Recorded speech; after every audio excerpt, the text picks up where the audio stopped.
A man got lost in a desert and had exhausted all the water he had carried a couple of days ago. He knew for sure that if he didn't get some water, he would certainly die. Although completely exhausted, the man didn't give up hope. He kept walking, looking for some sign of good fortune. Suddenly, he saw a small hut at some distance. Could it be a mirage, he thought, or maybe just a hallucination?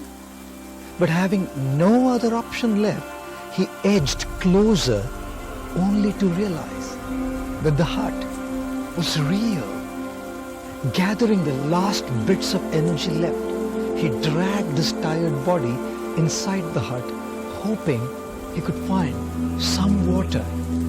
The hut was empty and seemed like it had been abandoned for quite some time. His heart skipped a beat when he saw what was in the hut.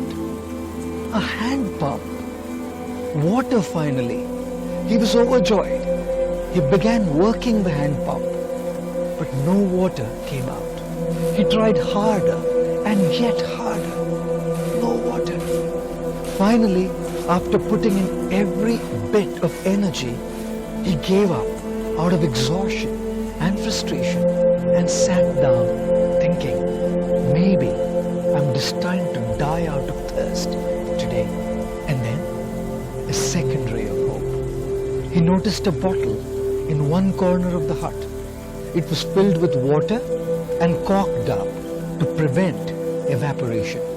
He uncorked the bottle, and as he was just about to devour the life-giving water, he noticed a piece of paper attached to it. The handwritten message read, "Use this water to start the pump. Don't forget to fill the bottle when you're done." He was now in a dilemma to follow the instruction and pour the water into the pump, or ignore it and just drink the water. What if he put the water into the pump and it didn't work? But then, maybe the instruction was correct. Should he risk it? If it turned out to be false, he would be throwing away the last water he would ever save. Have you ever been in a situation like this, where there are only two options and uncertainty about which one will work? What will you do? Which one will you choose? Well, you have to choose one and be willing to bear the consequences that it brings. Many people don't decide because they're fearful of the consequences, and they continue to remain confused in their life. The man decided to take a leap of faith. Hands trembling, he poured the water into the pump, closed his eyes, said a prayer, and started working the pump. He heard a gurgling sound, and water came down, gushing out, way more than he could possibly use.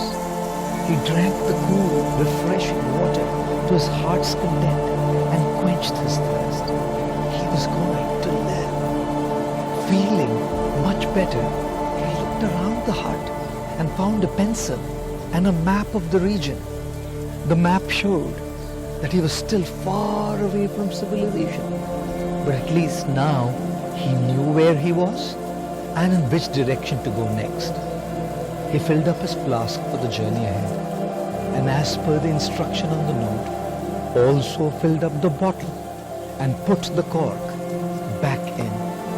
And before leaving the hut, he added his own lines below the instruction. Believe me, it works. Most of us may not be confronted with a situation like this, where the choice made decides whether we live or die. Yet, we have our own journeys to take and our own choices to make. If the choice we make goes our way, fantastic.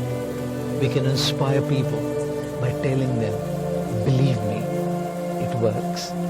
And if it doesn't go our way, we can share our mistakes, our experiences, our realizations, and empower people to make their